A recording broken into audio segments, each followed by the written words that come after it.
إنه من يأت ربه مجرما فإن له جهنم لا يموت فيها ولا يحيا অপরাধী হয়ে যে লোক আল্লাহর দরবারে উপস্থিত হবে তার জন্য জাহান্নাম হবে, জাহান্নামে আল্লাহ দিবেন। আর ওই জাহান্নামে যখন লোকটা পড়ে যাবে, জাহান্নামের অবস্থা এমন হবে লা ইয়ামুতু ফিহা ওয়ালা ইয়াহইয়া, সে বাঁচবেও না মরবেও না, জীবন মৃত্যু একটা অবস্থা সৃষ্টি হবে।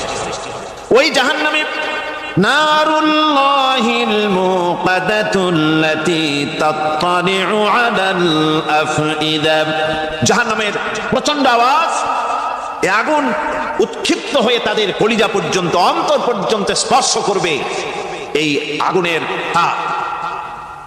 আর এদের পাহারায় রাখা হবে ইন্নাহা আলাইহিম মুসাদাতুন ফি আমাদিন মুমাদ্দাদা, জাহান্নামীদের পাহারায় রাখা হবে নির্মম, কঠোর ব্যবহার, কর্কশ আওয়াজ, কর্কশ ভাষী এ ধরনের ফেরেশতাদেরকে রাখা হবে তাদের পাহারায়, তারা নিয়োজিত থাকবে।